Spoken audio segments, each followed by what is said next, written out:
Hello बच्चों, चलिए प्रश्न पढ़ते हैं। प्रश्न दिया है कि चलावयवता क्या है, किसी एल्काइन का उदाहरण लेकर इसे स्पष्ट कीजिए। तो सबसे पहले बात करें अगर इस प्रश्न में मुख्य अवधारणा की, तो देखो क्या होगी। मुख्य अवधारणा जो इस प्रश्न में होगी वो होगी चलावयवता। चलावयवता देखो कैसे कि चलावयवता क्या होती है। अगर बात करें परिभाषा की, तो यह एक विशेष प्रकार की क्रियात्मक समूह समावयवता होती है। यह एक विशेष प्रकार की क्रियात्मक समूह समावयवता होती है, जिसमें दो क्रियात्मक समूह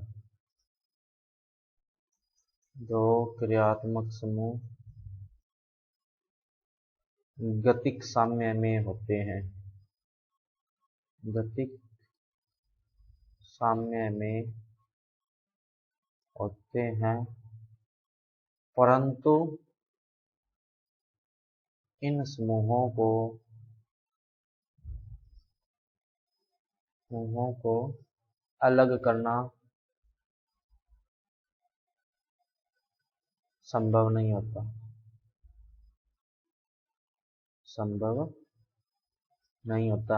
तो देखो क्या होता है कि ये एक विशेष प्रकार की क्रियात्मक समूह समाहित है, जिसमें दो क्रियात्मक समूह गतिक साम्य में होते हैं। कहने का मतलब कि एक क्रियात्मक समूह जो है वो दूसरे क्रियात्मक समूह में बदल जाते हैं, और ये इतनी तेजी से बदलते हैं कि इनको अलग करना भी संभव नहीं होता। अब बात करते हैं अपने उदाहरण से कि असल में होती क्या है। तो सबसे पहले मान लेते हैं कि अपने पास ये एक एल्काइन है, एसिटिलीन।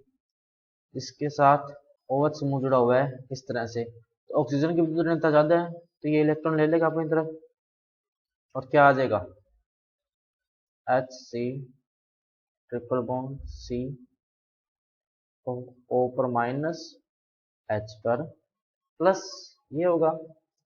अब इस पे जब माइनस आएगा तो ये जो कार्बन है ये इस बंद के इलेक्ट्रॉन ले लेगा, क्योंकि इस कार्बन का अष्टक पूरा है और ये ऑक्सीजन भी इस कार्बन से इलेक्ट्रॉन ले नहीं रहा। तो फिर ये कार्बन जो है इसमें ध्रुवता उत्पन्न होगी, ये इस बंद से इलेक्ट्रॉन ले लेगा।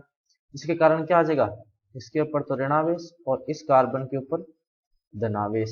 इससे देखो क्या होगा कि कार्बन कार्बन के बीच में दो बंध रह जाएंगे, और इससे तो ये द्विबंध से जुड़ जाएगा, और ये हाइड्रोजन जो है वो इधर वाले कार्बन पर आके जुड़ जाएगा। तो ये क्या बन गया, एक तरह से कीटीन बन गया। ये कीटो ग्रुप है ये, और ये ईन है, तो ये क्या हो गया, कीटीन। कीटीन और एल्काइन में परिवर्तन हो रहा है। इसी तरह देखो एक और होता है उदाहरण इसका कि एल्काइन जो है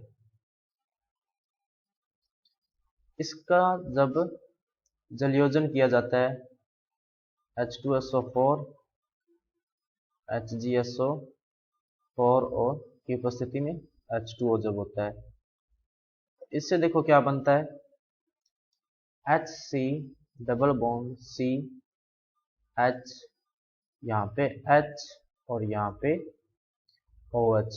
तो ये ऑक्सीजन जो है ये क्या करता है, इस हाइड्रोजन से बंध के इलेक्ट्रॉन ले लेगा, जिसके कारण इस हाइड्रोजन पर तो क्या आ जाएगा, धनावेश, ऑक्सीजन पे ऋणावेश। इसी तरह ये जो द्विबंध है इसके इलेक्ट्रॉन जो है वो ये वाला कार्बन ले लेगा, इसके कारण इस कार्बन पर ऋणावेश, इस कार्बन पे धनावेश। तो उसके बाद में देखो बनेगा क्या कि H C H C O minus, यहाँ पे H प्लस पड़ा होगा, और ये H इस कार्बन के ऊपर क्या है, प्लस, इस कार्बन के ऊपर क्या होगा, माइनस। ये आपस में पुनर्विन्यासित होकर देखो क्या बना लेंगे, CH3 C double bond OH। ये देखो ये कीटोन ग्रुप हो गया, ये अब तो ये कीटोन ग्रुप हो गया, और पहले ये क्या था, ईन ग्रुप, और साथ में क्या लगा हुआ था, एल्कोहल ग्रुप। इसीलिए इस महाव्यवता को कीटो इनोल समावयवता भी कहते हैं, कीटो इनोल समावयवता। तो बच्चों ये था आपका उत्तर। मैं आशा करता हूँ आपको समझ में आया होगा। धन्यवाद।